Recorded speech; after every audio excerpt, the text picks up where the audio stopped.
everyone, welcome to Reflections, the wisdom of Edgar Cayce. We're coming to you courtesy of our broadcasting partner, moretalk.tv. And I'm honored to welcome to the show this week Jim Mullaney. Jim is an astronomy lecturer and author who has published nearly 1,000 articles and 10 books on observing the wonders of the heavens, and he has also logged in over 20,000 hours of stargazing time. He's the former curator of the Bull Planetarium, an Institute of Popular Science in Pittsburgh, and he is also the director of the DuPont Planetarium at USCA. He served as staff astronomer at the University of Pittsburgh's Allegheny Observatory and as an editor for Sky and Telescope magazine. And he's one of the contributors to Carl Sagan's original award-winning Cosmos PBS television series. His lifelong mission has been to get others to look up at the majesty of the night sky and personally experience the joy of stargazing. In recognition of his work, he has been elected a Fellow of the prestigious Royal Astronomical Society of London. His best-selling books include Edgar Cayce and the Cosmos, published by A.R.E. Press, and of course his latest book, Celebrating the Universe, Spirituality and Science of Stargazing. Jim, thank you so much for joining us on Reflections today. Well, it's my privilege too. I love having the opportunity to talk about the universe, all the wonders out there with anyone that will listen. Yeah, well, we're glad to have you on.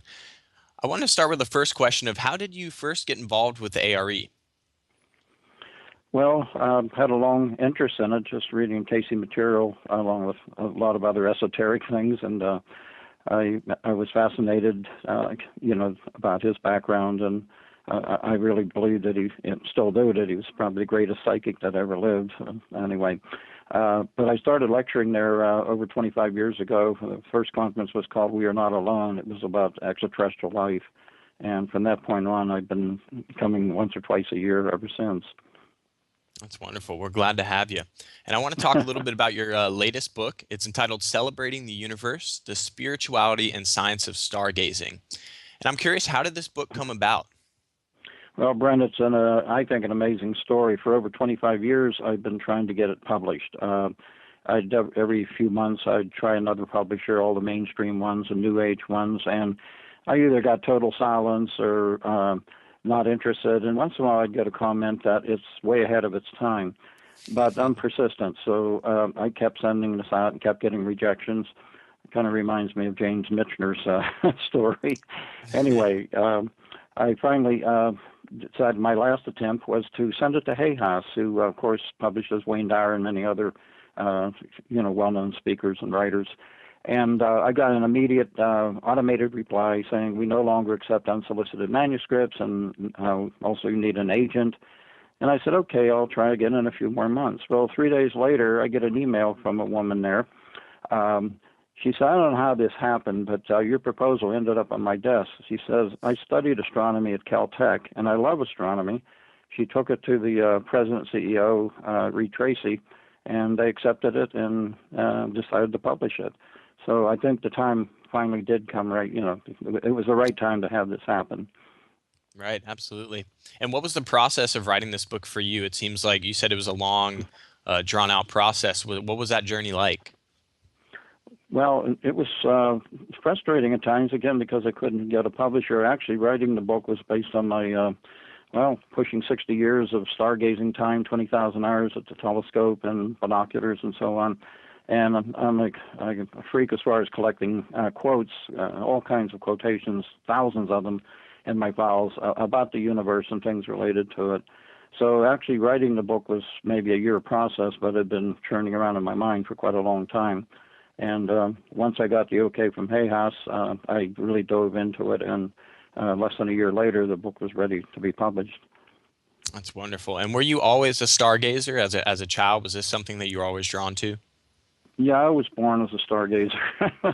5 years old, I knew I wanted to do something with the stars, and my uncle came over one night when I was 8 years old and showed me the moon and Jupiter through his telescope. I went totally bananas, running up and down the streets, pounding on everybody's door, getting them to come out, and I kind of got the title as a celestial evangelist because of that, and I went on to build my first telescope when I was 12. So it's been a lifelong, not only an avocation, but later on it became my profession. That's wonderful. And amongst the ARE family, you are known for bringing your telescopes to all of your lectures. And of course, if the weather's permitting, you take everybody outside to do some stargazing. What has it been like experiencing that with the ARE community?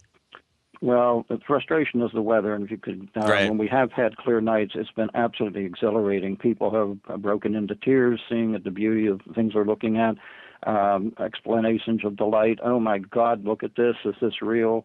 I can show all the incredible images you want from the Hubble Space Telescope, which I do in my programs, and that's updated constantly, all the latest images. But seeing the real thing, getting those photons in your eye from the real thing, is what really electrifies people. So when we've been lucky enough to get a clear night, it's been wonderful for them and for Absolutely. me. Yeah, definitely. And of course, your new book is called Celebrating the Universe, which begs the question one might ask, why should we celebrate the universe? Well, that is a good question, and many people have. The great writer Ray Bradbury said he came to celebrate. Gerard Manley Hopkins said, "What I do is me. For this I came. I came to celebrate." But Brent, the key thing here is that you and I are children of the stars. We are literally made of stardust. If you take a moment and touch one of your fingernails right now, the calcium in that fingernails, in your teeth and bones, the blood, the iron in the blood flowing through your bloodstreams, the the carbon that makes up all of our cells. In fact, the potassium that's in your brain, so people can understand this program, all came from within the cores of dying stars, exploding stars eons ago. We're literally made of stardust, and many of us believe in this field that our destiny is to return to the stars. Even Edgar Cayce did talk about that, to back to the source. So we Right, should celebrate the absolutely. universe. I couldn't agree more. And in celebrating the universe, going about that process, do we need a telescope? Is that a requirement to enjoy stargazing? Not at all. You can see examples of every major class of celestial objects, obviously from the moon and the sun and the planets, but all the way out to galaxies. You can see several naked eye galaxies like the one in Andromeda or our own Milky Way galaxy, of course. Then when you turn a pair of binoculars onto the heavens, it's just like opens a whole new universe to you. But no, just unaided eye. That's how astronomy was done for countless centuries, as you know, and many discoveries were made without a telescope. Absolutely. And I want to dive in a couple topics that you touch on in your latest book. One in particular is, what is the bicosmos that you talk about in the book? That's actually the biocosmos, and bio meaning, of course, life. And the universe is, we're absolutely convinced. In fact, there's very much strong evidence. I'll be making a couple announcements at the Ancient Mysteries Conference about discoveries just made this past week. Oh, But wow. the universe is teeming with life. As Thomas Carlyle said, if nobody else is out there, what a waste of space. But we don't think the creator of the universe wasted any space on us, just us. And the amazing thing is, Brent, and this isn't a guess, this has been done statistically many times on Cray 3 supercomputers, for example. If you were to count every single grain of sand on all the beaches and all the deserts on the entire planet Earth, when you were done, you'd be nowhere near, it's a factor of 10, nowhere near the number of stars we can now see with our largest telescopes. And stars are Wow. suns, and they all, we now know, have planets as part of their natural birth process. So, as they say on Star Trek, it's a big universe, Mr. Scott, and there's probably life teeming everywhere. The average star we see in our Milky Way galaxy is anywhere from 5 to 10 billion years older than the sun. So Wow. if life That's began there, incredible. it's got to be advanced if it's still there. Yeah, it really is so mind expanding to think in that way. hmm I And what love is it the when we're at Virginia Beach, to take people down to the beach and just have them pick up handfuls of sand, let it trickle through their fingers, and realize that for every one of those sand grains, there's a star shining out there. That's amazing. And Virginia Beach is a special place for that. When the weather's clear, it's wonderful to stargaze out on the beach. Absolutely, it is. And Brent, I have a quote here I might share with you, Yeah, absolutely. talking about why should we celebrate in the universe being alive. It's from the author Donald Miller, and he said, "I sometimes look into the endless heavens, the cosmos of which we can't find the edge, and ask God what it means. Do you really do all of this to dazzle us? Do you really keep it shifting, rolling around the pinions of stars to stave off boredom? God forbid your glory would be our distraction. and God forbid we would ignore your glory. How can we not celebrate the universe? Absolutely. That's wonderful. And keeping in your latest book, what is the photon connection that you talk about? Well, this is pretty amazing, and it's something that we sophisticated adults kind of overlook. I've had children realize, oh, yes, that's obvious. And that is simply the fact that we see things by the photons of light they emit. And as you know, photons are very strange. They have a dual nature. They behave as waves, but they also behave as particles. I like to think of it as particles traveling in waves. And so when you look out at night at a star, and you don't need a telescope or even binoculars, just pick a star. The light you see, which came from the core of that star where the thermonuclear reactions are occurring, those photons came out of the star and traveled across the immensity of time and space and ended their journey on the retina of your eye as you're looking at it. So the bottom line here is you're actually in direct physical contact. Particles from that star are hitting the retina of your eye. As Sarah Teasdale said, I know I'm honored to be witness of so much majesty. So Wow. that's amazing. When you look at the universe, you're connecting with it directly, physically. Absolutely. And I think the whole overarching theme of what we're talking about is having this cosmic perspective, which for me is just something that really keeps me balanced and keeps me grounded, and it puts your own life in perspective, and especially your own problems. I know people stress constantly about little things, and I think when you have that cosmic perspective, it really helps a lot. And of course, your late friend and mentor, Carl Sagan, who is very well known, always talked about why this was so important. And can you touch about why it's so important in your life to keep that cosmic perspective? Oh, yes. Given the insanity of the world we're living in today, the society, civilization, I put that in quotes, civilization. Anyway, Right. you do need to be balanced, and you do need to realize that there is order out there, and we see a lot of chaos here on the earth. And as Sagan pointed out, and he was really right about it, if we don't channel our energies into something beyond us, exploring the universe, we're going to self-destruct. We're going to use that energy to destroy ourselves. So, Brenda, I meant to mention, I always tell my audiences that I'm just, and I mean this sincerely, a humble stargazer.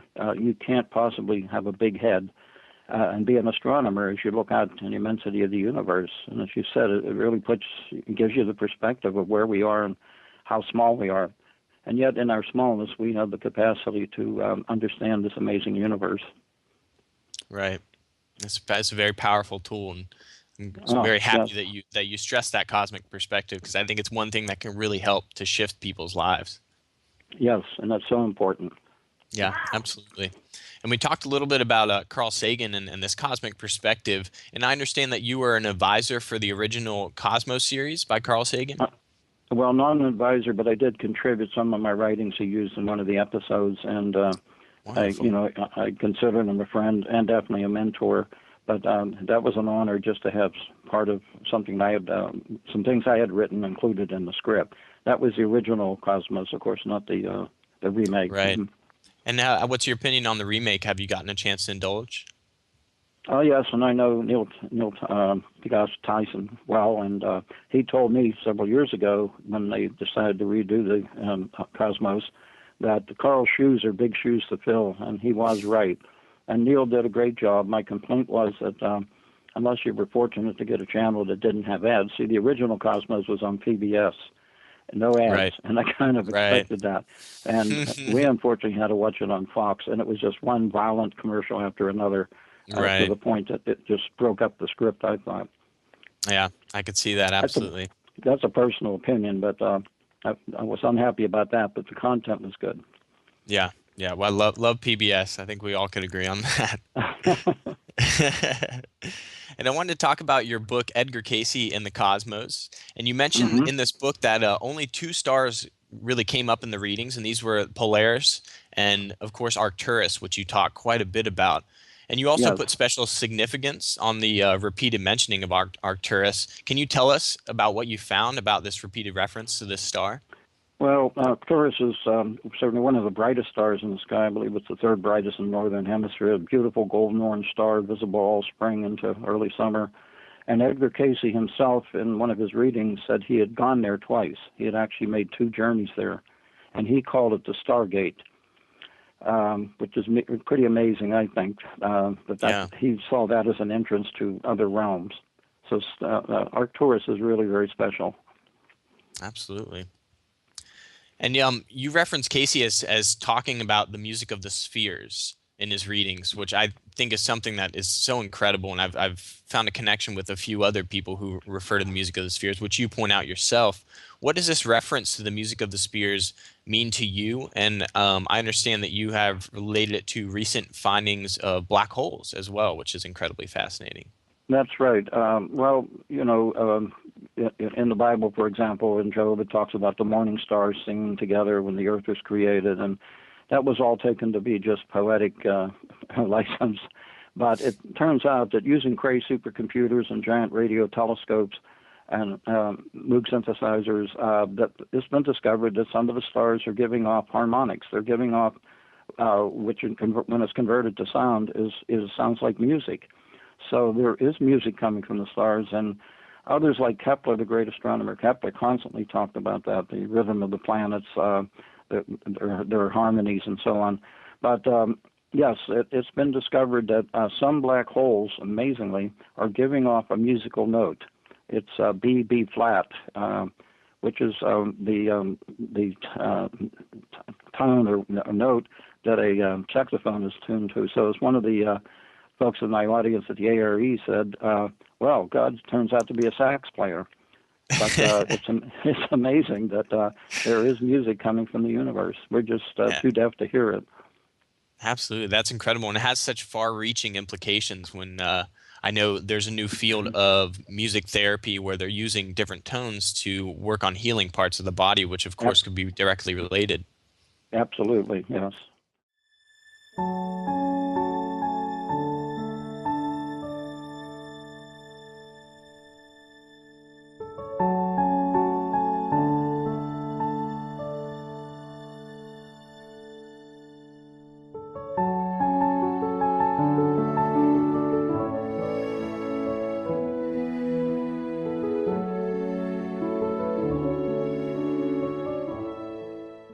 I want to kind of stay on that topic because to me, this is an incredibly fascinating, I guess you'd call it a new field. I think there's probably more research being done on black holes than there was in the past. Um, I think many stargazers are very fascinated by the powerful mystery of black holes because it seems like there's so much still to be discovered about what exactly is causing them, the power that they have, everything really that Yes, you can imagine. Can you tell us yes. a little bit about the most current research on the topic? Well, going back a ways, I mean, first of all they were predicted, but and then suspected, and now there's no question that black holes exist. In fact, there are Right. several sizes. There's stellar black holes, the size of stars, and then there's galactic black holes. Our Milky Way galaxy has one and possibly 2 that have the mass of several billion suns. They seem to be part and parcel of the universe, and the exciting thing is that these may be the doorways to other parts of the universe that the science fiction writers have long dreamed about. They may be subways in the sky. And we have no technology to, thank goodness, we're quarantined for now, no technology to take advantage of this, but I'm sure other advanced civilizations are definitely using those to go from one place in the universe to the other. Black holes, Brent, so that folks will get a perspective on this. A black hole is a sun, say the size of ours. And by the way, you can put 1 million planet Earths inside the sun.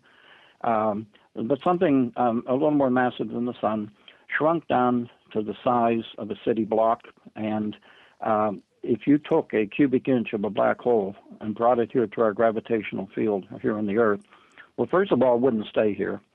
It would go down through the center of the Earth and up the other side. Nothing could hold it up because that cubic inch, just a piece as big as an ice cube, would weigh in at 1 billion, that's a billion tons per cubic inch. And Wow. the amazing thing is, we talk about cosmic perspective. If you took the entire human race, all 7 billion of us, and compressed us down to the density of a black hole, we would all fit inside the space of one single raindrop. Wow. That That's puts things in unbelievable. perspective. Yeah, it really does. I'm just trying to wrap my head around that right now. Yes. Wow. And Brent, Yeah, if you that's want to go further on black holes, you asked about some of the latest research. We knew black holes were spinning. Nothing is static in the universe. Everything is rotating and revolving around something else. And but no computer on the planet Earth could handle the mathematics of something that complex. Well, a genius by the name of Dr. Kerr linked together multiple Cray computers and solved the equations of a spinning black hole. And guess what he discovered? What the science fiction writers have known, what Walt Disney knew in his movie Black Hole. At the core of the black hole, on the axis of a black hole, there is an eye of calm, almost like during a tornado, or sorry, a hurricane.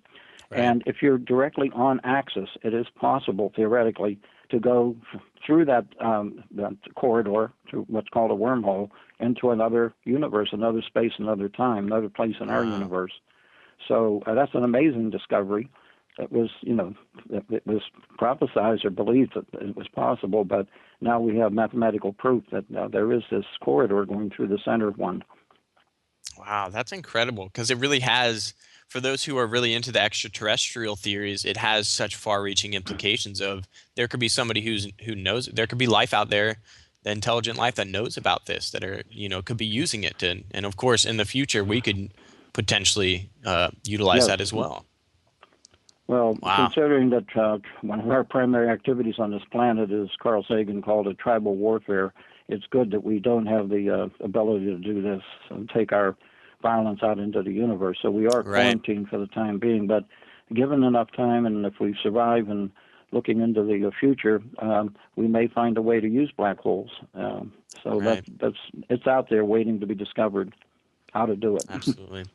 And I think you raised a good point where a lot of people will argue that why should we be worrying about space travel and expanding, taking humans out into space to the far reaches when we haven't Hmm. balanced things and things are so violent and there's so Yes. much turmoil Well, here on Earth. What's your opinion on another that? note on that is you often hear people say that they think the space program is a waste of money. Well, just for their information, guess what the ROI, the return on investment of the entire space program from when it started? And by the way, Saturday, I'm not sure when this program is going to air, but October 4th is one of the many dates people forget, including the date of the first moon landing. But October 4th is Sputnik. That's when the space age began. But from the Right. time our program began up to all the latest probes we have out there and so on, including the Hubble telescope, the ROI is 700%. For every dollar spent on the space program, 7 have come back into the economy, new jobs, new technology, and Oh so on. wow. So don't ever let anyone tell you the space program's a waste of money. Right. I believe you. That's wonderful. Good to hear that. Thank you for sharing that. And I wanted to discuss a few topics again on your latest book, Celebrating the Universe. In it, you Hmm. talk about stargazing as a therapeutic activity, and you talk about a number of things: celestial meditation, expansion of consciousness, just all these therapeutic things that you can gain from stargazing. And I'd like to first talk about just the overall therapeutic effect of stargazing. Well, nothing takes the weight of the world off your shoulders like going out on a clear night and just standing there in silence and looking up. Right. So, in the stress-filled world today, it's hard to get silence and peace of mind. And anybody that's tried it knows that there is this calming influence of standing there and looking at the night-filled sky. So, in fact, some psychiatrists and psychologists are using astronomy, stargazing, as a means of reducing stress-related diseases. Wow. That's So wonderful. it does work, and related to that is celestial meditation. You can take something like a star rising over the horizon, one of the brighter stars like Sirius or Aldebaran or any of the really bright stars, Arcturus, and when they first come over the horizon, they scintillate like crazy due to atmospheric turbulence. Well, you can sit there transfixed, and this becomes a mandala. You can actually meditate on that. So those two kind of go Absolutely. together. And I found in my personal journey, the moon is quite a wonderful mandala, especially the full moon in particular. I would use that for meditation years ago, and That's still very excellent, drawn to that. Brendan, especially when it's rising. Okay, coming over the horizon, it looks so enormous. And by the way, the moon's not rising, of course, it's the Earth setting, the horizon of the Earth, Right. as we spin on our axis toward the east. And depending on your latitude, at over 900 miles an hour. So to watch the moon rising out of the ocean at Virginia Beach is absolutely thrilling. Yeah, absolutely. And we are often told that we are composed of stardust. And you talked about this a little more. For somebody who just doesn't quite get that concept, how would you explain that to them? I know you talked about different pieces of our body. You talked about our fingernail and the iron in our blood. How exactly does that come to be a part of our body? Well, the original material in the universe was hydrogen. As famous Harvard astronomer Harlow Shapley said, in the beginning was hydrogen. Paraphrasing the Bible, in the beginning was the word. Anyway, hydrogen was the primary element, and as it formed stars, these stars in the thermonuclear processes that enable them to shine, generated one element after another. And every time a star would explode, it would spew out heavier elements, nitrogen, oxygen, and eventually even heavier elements like iron. So we couldn't be here. We wouldn't have the materials for our bodies to function if we hadn't gone through many generations of stars that had exploded. There's absolutely no question we are made of heavenly stardust. Absolutely. And what is maybe something that the most common misconception that you find about people when you talk to them about stargazing or talk to them about any astronomical topic? Well, many of them feel that they can't enjoy astronomy without a very expensive telescope. And we've Right. already talked, you can enjoy astronomy at the unaided eye with binoculars. And you don't have to have a multi-$1,000 telescope. In fact, there's a rule of thumb in astronomy and stargazing. The smaller the telescope, the more often you'll use it. And even a Right. small spotting scope that's used for nature study can show the moons of Jupiter, the rings of Saturn, many beautiful sights out there. So that's one misconception. Also, a lot of people, because of the menace of light pollution, and they're living in the cities or suburban areas, they think there's no use in looking at the stars. Well, that's Right. not true. You can see lots of things from the heart of a city. I have shown quasars at some of my lectures after the lecture from New York City and Philadelphia and other light-polluted cities through my telescope. It doesn't look like Wow. much, a little blue dot, but you're seeing out billions of light years from the heart of a city. Right. Absolutely. And many authors, yourself included, have discussed our future as human beings involving one day becoming citizens of the universe, or some people call it galactic citizens. And what exactly does this idea mean to you, to be a citizen of the universe? Well, again, that the universe is all teeming with life. It has been for eons, that there are very advanced life forms out there. And they're waiting for us to grow up and stop fighting and evolve enough to take part in the galactic community. It takes off from the wonderful movie from the 50s, not the horrible remake, but the movie that I'm sure you've seen, The Day the Earth Stood Still, with Michael Rennie and Patricia Neal, and the Right. wake-up call it gave the human race. And so we are given that our primary function here, if one of them is tribal warfare, as Sagan said, we need time to evolve. But the community, the galactic community, is waiting out there for us. Even Edgar Cayce talked about us becoming citizens of the universe. In fact, Brent, one of his quotes I really love, he says, "For the universe was brought into being for the purpose of being the dwelling place of the souls of God's children. It's our birthright." So they're waiting for us. And Brent, going back to those metaphysical benefits, we talked about therapeutic relaxation and meditation, but among the other ones, one of them is expansion of consciousness. Right. And this relates to the galactic community because, we're trying to receive signals from other civilizations with radio telescopes, and they're using laser pulses now, trying to detect those. And they could be using things far beyond us, gravity wave modulation or neutrino modulation. But taking that further, excuse me, many people in this field are absolutely convinced that these advanced civilizations, when they become advanced enough, they're communicating telepathically and instantly at the speed of thought. And when you're out there at night stargazing, some of the most incredible thoughts will flash through your mind, and you'll wonder, where did that come from? And all the great geniuses have talked about their big breakthroughs coming in flashes of insight. Of course, they had been thinking Right. about problems or solving something, and all of a sudden there was the answer. But Right. you were actually perhaps tapping into the communication between other civilizations in our galaxy and throughout the universe. So maybe that other 95% of our brain we're not using for the most part, part of that is to be able to receive this communication. Right. So the It's galactic kind of community is out there, and they are waiting for us to grow up and join and continue to explore the universe. absolutely. And you touched on the therapeutic effect. We went back to that, and I'd like to stay on that topic because there's a couple other things you mentioned in your book about therapeutic effects of stargazing, and you talked about astral travel, and I think that is something that people are very, very interested in. And could you expand a little more on how stargazing could Yes, help out with astral travel? absolutely. Well, in increasing numbers, amateur and professional astronomers, amateurs in their backyards, professionals at major observatories on mountaintops, are coming out of the woodwork and telling of stories of having been out of their body briefly, going out to the objects they've been looking at, and instantly out there and back.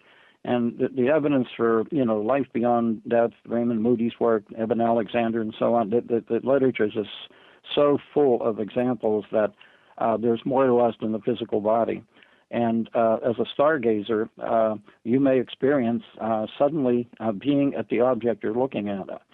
Brent, I think probably the best example and the easiest one for it to happen, there's no guarantee this will happen, but it can and it has many times, is to go out on a summer or fall night when the Milky Way is arching overhead. It looks like storm clouds. Some people think it's actually clouding up. But Right. those aren't storm clouds, they're star clouds from the billions and billions of stars in our galaxy. And you look at the Milky Way, and this is even more dramatic with binoculars because you can penetrate it deeper, but that's happened with the unaided eye.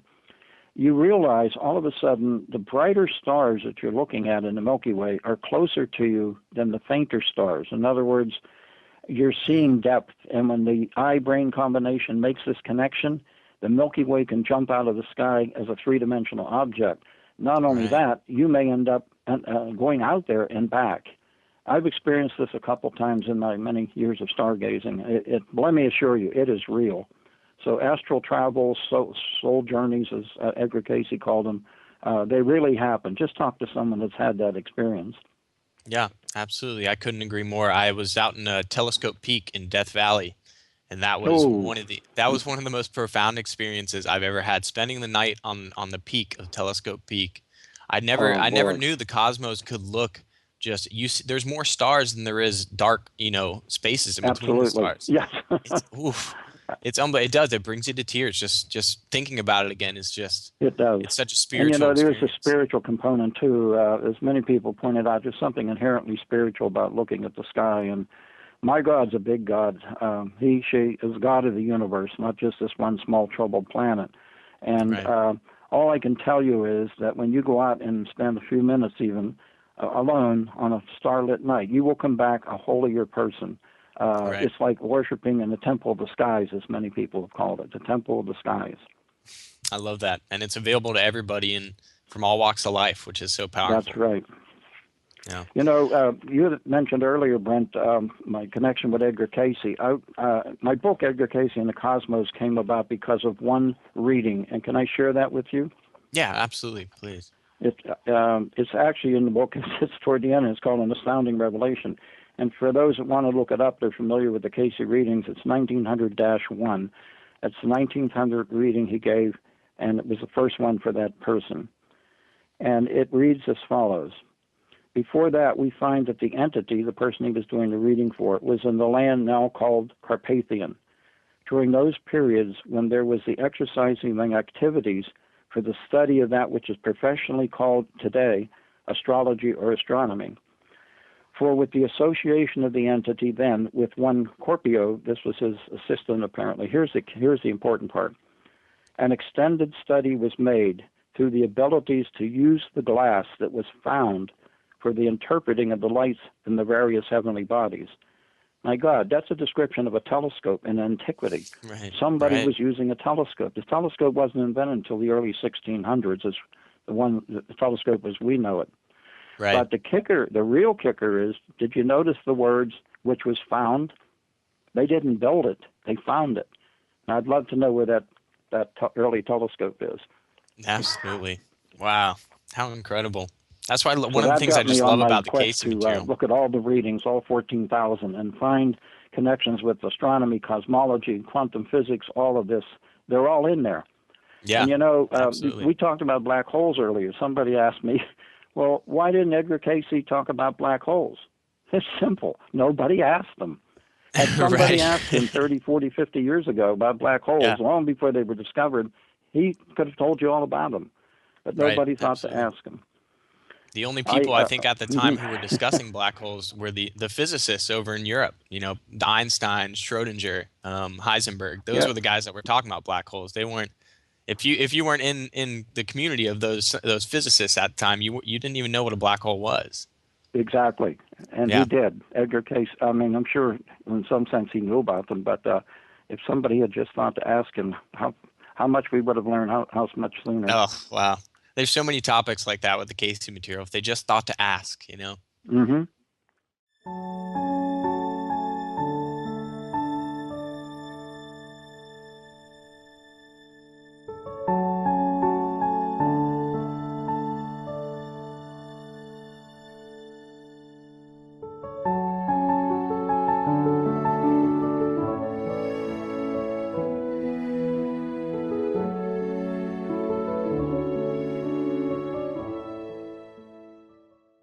And Jim, we've been talking a lot about Hubble, and I know this is something very near and dear to you. Being attending a couple of your lectures, you show some of the most brilliant Hubble pictures. I had a personal question. I was told the other day by somebody just in conversation that eventually we will stop getting pictures from the Hubble because I guess because of the distance that it's traveling away from us. Is this true? No, that's not the reason, Brent. Hubble's in orbit, so it's not moving away from us. It's Okay. lack of funding. And in fact, the Oh, Hubble wow. almost died a couple times, and citizen outrage finally got the government to put some more money into, updating it and keeping it going. It's our Right. window on the universe, and it's an incredible investment. And as long as it's good for a few more years at least before anything goes wrong, hopefully, and hopefully by then we'll be able to go back and service it again. It's a Right. priceless instrument that should be kept going as long as possible. And the images Absolutely. are just coming in are just more and more incredible as it penetrates. I think what you were mentioning, Brent, it's penetrating deeper and deeper, even though it's still parked in orbit. It's orbiting us, rather, Right. orbiting the Earth. So some of the images I'll be showing at the conference, they'll be downloaded from just a few days before. You can't keep up to them. Brent, there's a site for the listeners and viewers that want to go to it. It's very simple. It's www, of course, Hubble site, one word, hubblesite.org. It will pull up the whole universe for you. There's over 7,000 images available to the public on that. Millions of research images for researchers, but the ones for the public, you're talking thousands of images. And they should go and click on the gallery.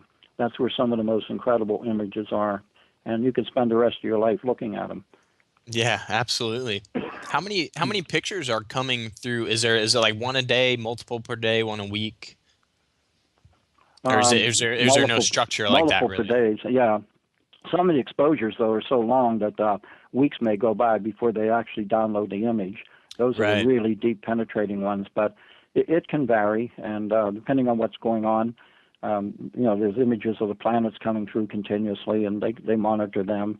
So it's a veritable harvest, celestial harvest of wonderful images coming through. Yeah, absolutely. And as an astronomer, and you have such a wonderful academic background, how did you come about to researching into the Cayce material? What first drew you to that? Well, you know what? This kind of goes back to why it took so long to get my book published and what's unique about it. I've always approached science, and I've been trained in physics as well as astronomy from a spiritual perspective. And for example, there are literally hundreds and hundreds of books out there on how to look at the sky, what to look at, how to select telescopes, so on. They've all missed the spirituality of the heavens, Right. and they've missed the soul of night. So I think that is really crucial that we have this spiritual connection, and that's what's driven me. I mean, I've been in research, I've been in college teaching and so on, but it's just sharing the beauty of the night sky with as many people as possible. That's what's really important. It's the personal aspect. Absolutely. And in talking about that, you seem to be really bringing together the science and the spirituality, which I think is a hallmark of the time that we're moving through right now. Is that something that you see as an inevitable event, an inevitable, I don't want to call it a clashing, a blending? Is that something that you see happening more and more? Oh, absolutely. It's essential to our survival. And science and religion are often pictured as being opposed to each other, but actually, as I like to point out, God, the creator of the universe, is the author of science. And with all our Right. technology, we can't make a single blade of grass, or let alone a flower or a tree or a star. And the Vatican, among others, amazingly, is at the forefront of some of this. The Pope John Paul was an amateur astronomer since the age of 11. In fact, Brent, he was using two of my books at his private observatory at Castel Gandolfo, and Wow. he commissioned the building of that huge telescope on Mount Graham in Arizona. Most people Right. don't even know about it. It is open to the public. It's near the Kitt Peak National Observatory, the next mountain over, and we lovingly call it the Pope Scope because he had commissioned it. So they're very much in tune with the connection between science and religion. As a matter of fact, Brent, I might share this with you. 5 years ago, there was an international conference held at the Vatican Observatory, not the one in Arizona, but their headquarters in Rome. And Mhm. the conference theme was astrobiology, the search for life on other worlds. How about that? Wow. That's incredible. And what is your opinion now? What is the research that you've found about life on other planets? Well, um, all the building blocks for life are, well, let me back up.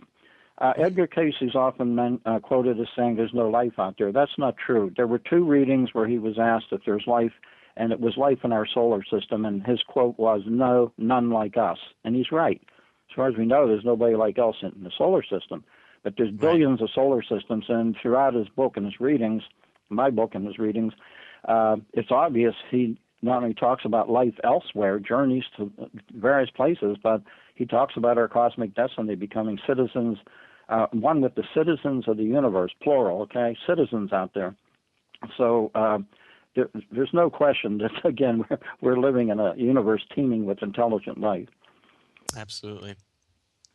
And are there you talk a lot about the Casey readings, and you just have some incredible astronomical and just cosmic quotes from the Casey readings, and I'd love if you could share a few more that help too, because a lot of people just don't necessarily know that Casey talked about the number of subjects that he did, and they think about the holistic health aspect, and of course more of the metaphysical aspect. But what quotes do you have from Casey that are very near and dear to your heart, that are very cosmic in their perspective?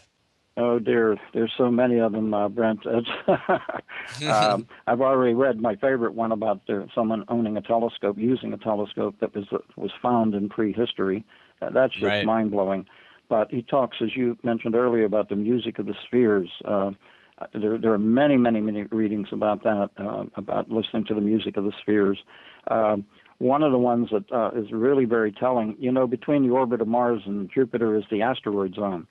And tens of thousands of these bodies have been found from 500 miles across down to boulders. And it's thought that there was a planet there at one time that somehow disintegrated, or material that never formed a planet. Anyway, in one of the Casey readings, he talks about the fact that one of the worlds is missing. He pinpoints it as there in the asteroid zone, and that there was a great disruption. That is absolutely amazing that he wasn't an astronomer. He had no science background. Right. And there's so many of these other readings like that. Absolutely. And excuse me, you're going to be a featured presenter at the upcoming A.R.E. Ancient Mysteries Conference, which of course is our most popular conference of the year. So I encourage Right. everybody, if it's not already sold out by the time this airs, definitely make sure you attend that one. But can you tell us a little bit about what your presentation will be about?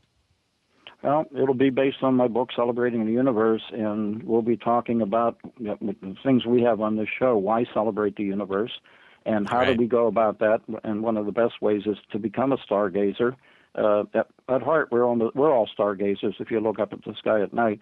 But I'll be going through those metaphysical benefits. We've talked about some of them. Others like expansion of consciousness, spiritual connection, the meditation, and so on. So I'll be going through some of those. And then the heart of the program is actually the Hubble Space Telescope images. We'll be starting on the Earth and going to the moon briefly. You rarely see pictures of the moon with the Hubble because it wasn't designed to work close up like that. All the way out to the almost 14 billion light year limit at the edge of the universe. And Wow. I believe one of the things we'll be talking about is life in space, and I'll be announcing two discoveries just recently made about life out there that is just absolutely mind-blowing. Brent, the Kepler space mission, named after the great astronomer Kepler, has found in its mission, it's looking at a tiny piece of the sky in the constellations Cygnus and Lyra and the summer Milky Way. Have discovered over 3,500 solar systems, not just a planet, a star with a planet, but whole solar systems. And of those 3,500, some 600 lie in what's called the Goldilocks zone, and that's where the temperature is not too hot, not too cold, and liquid water can exist. So that's really exciting, and one of the discoveries we just announced involves one of those planets. Wow, that's incredible. And I know you said that you're going to reveal a couple of the latest findings at the A.R.E. Annual Mysteries Conference, which is in October. Um, Mm-hmm. is there any other research that would be new that, excuse me, that you could reveal to us? Of course, not revealing the two things that you're going to reveal at the Ancient Mysteries Conference, but any other research that most people are just unaware of that it really help you gain that cosmic perspective? Well, one of them is it's partly theoretical, but it's partly based on observational cosmology. It now seems certain, get this, Brent, that the universe we're living in, this bubble of light, the universe extends outward from where we are. We appear to be at the center. We're not. 14 billion light years in all directions. So there is this bubble, 28 billion light years across. And by the way, I'd like to come back to the light year in just a minute. But Yeah. one of the discoveries is that it was theorized, there was circumstantial evidence, but there's now evidence that our universe is one of a multiple bubble universes. And you'll hear astronomers now not talking about the universe, they're talking about the multiverse. Right. And as Arthur Clarke said, it's a famous writer, it's like the bubbles that wash up on the seashore in the foam as the waves come in, continually appearing and disappearing. That we're living in an infinity of these bubble universes, which is just mind-blowing. Wow. But, Brent, in astronomy, talk about perspective, our minds cannot really wrap themselves around things like billions of light years. And for the listeners and viewers, I just wanted to share one thought experiment. As Einstein was famous for this. He would often do experiments sitting in his study, in his mind, totally going inside the atom, out among the galaxies.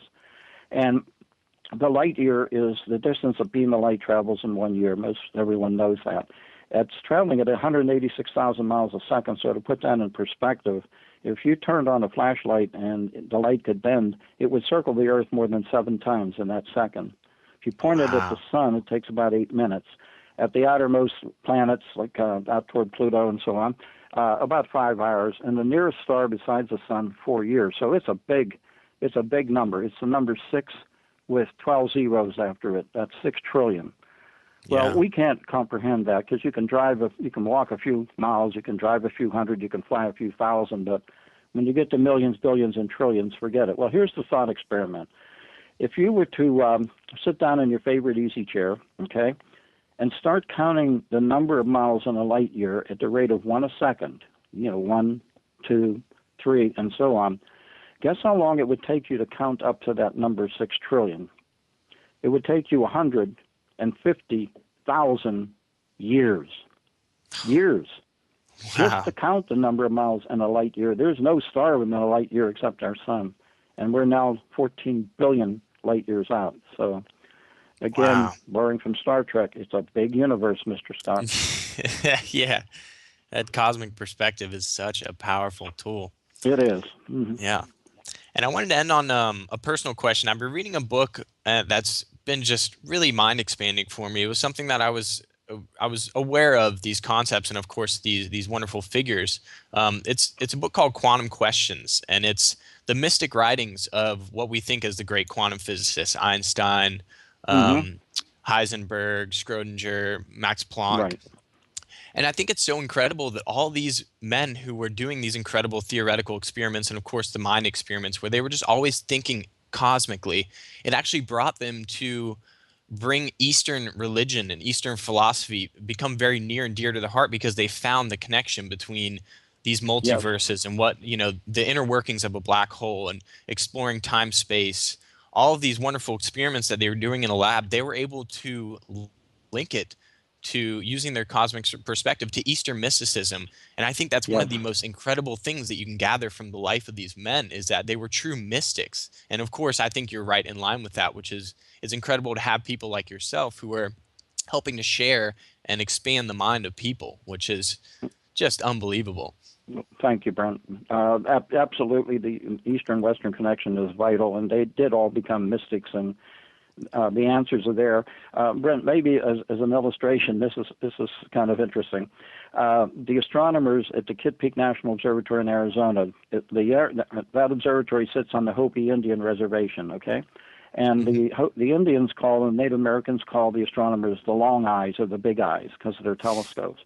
And Right. astronomers there will come up with some of their new discoveries and sit down and share it with the Native Americans, and they already knew about it. They Wow. intuitively knew about it. It was not news to them. And it's come to the point where now we need to spend some time with these kind of people to see what they already know. Again, it's another Edgar Cayce scenario. Yeah, absolutely. I couldn't agree more. And that just sharing with the wisdom of an elder, personally Mm, having that experience in my life helped me gain that cosmic perspective, because they remember, they have mm-hmm. been taught, all the wisdom has been passed down, and they remember the knowledge that we had of the cosmos, and they have that wonderful perspective which we can of course gain from. And you share that as Right. well. Thank you so much for bringing that perspective. Yeah, it's not all in the textbooks, that's for sure. Yeah, absolutely. So we're very, One of very my blessed to favorite have quotes, you part Brent, of it. is Yeah, from absolutely. Mark Twain. He said, "School's fine, just don't let it get in the way of your education." Yeah, I think Einstein had a very similar quote where he said, "Your education starts when you get out of school." Exactly. Yeah, absolutely. Well, Tim, we're so honored to have you part of the family, and thank you so much for bringing that cosmic perspective to the world, because it's something that's very much needed in these tumultuous times. So thank you so It much. is. Well, again, it's my Abs- privilege, to share the wonders of the universe with as many people as possible. And thanks to you for making it happen on the show. of course. Thank you for being on Reflection, Jim. This is truly an honor. So we look forward to seeing you in October at the A.R.E. Okay, I'll look forward to it also. Bye bye. All right. Thanks, Jim. Don't miss your chance to see Jim speak at the Ancient Mysteries Conference here at the A.R.E., and that's from October 9th through the 12th here in Virginia Beach. This is our most popular conference of the year, and tickets are going fast, so don't miss out. You can register now for this conference and others at edgarcasey.org/conferences. And to pick up any one of Jim's wonderful books, you can visit arecatalog.com or his author page at amazon.com. On behalf of everyone here at moretalk.tv, and of course the Association for Research and Enlightenment, I'm your host, Britton Bickerstaff, reminding you to always take time to enjoy the beauty of the cosmos. Stargazing has always been a powerful tool for not only connecting you with our cosmic heritage, but also putting life and our perceived problems in perspective. Thank you so much for tuning in to Reflections, and happy stargazing, everybody. We'll see you next week.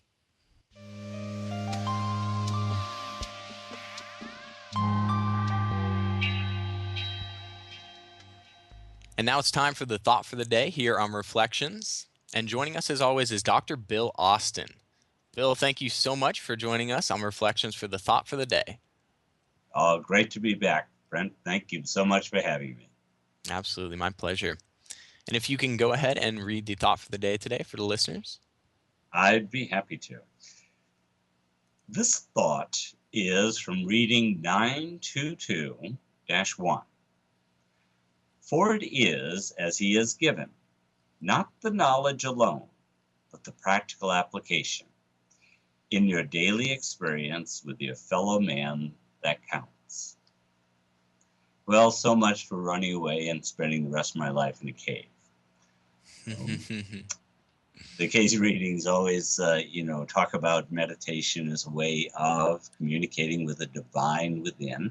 And in some cultures and historically, people have done that, that they've isolated themselves so that they could be in touch with the divine within on a constant basis without any worldly interruptions.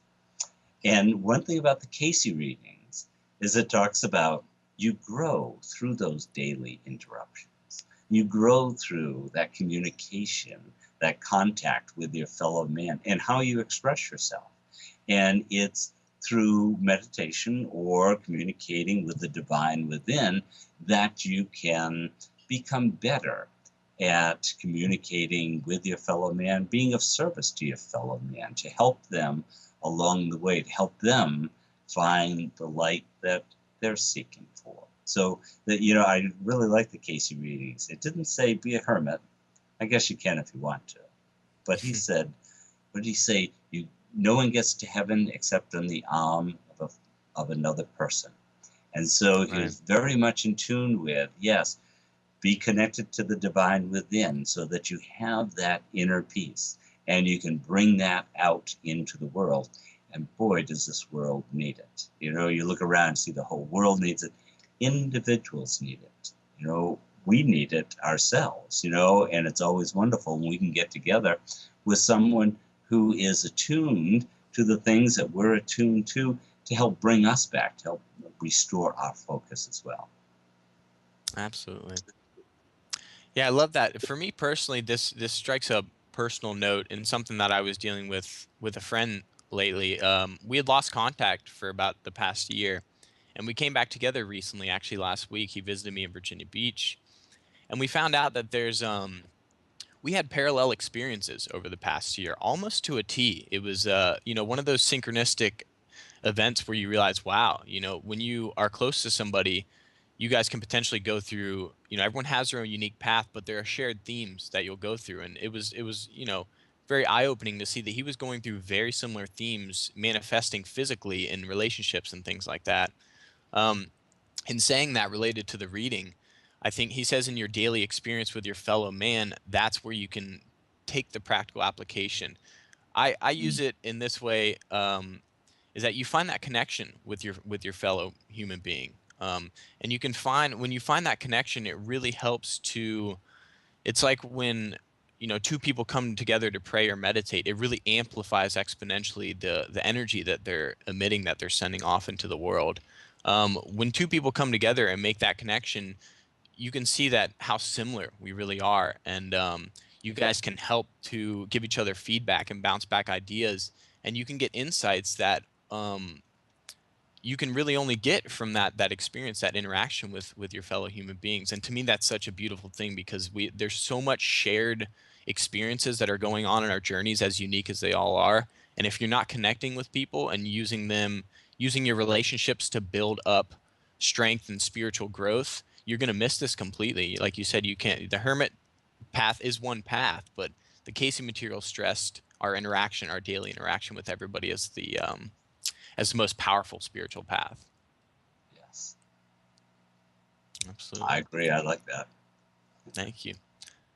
Well, Bill, thank you so much for joining us for the thought for the day. It's always wonderful to share your wisdom.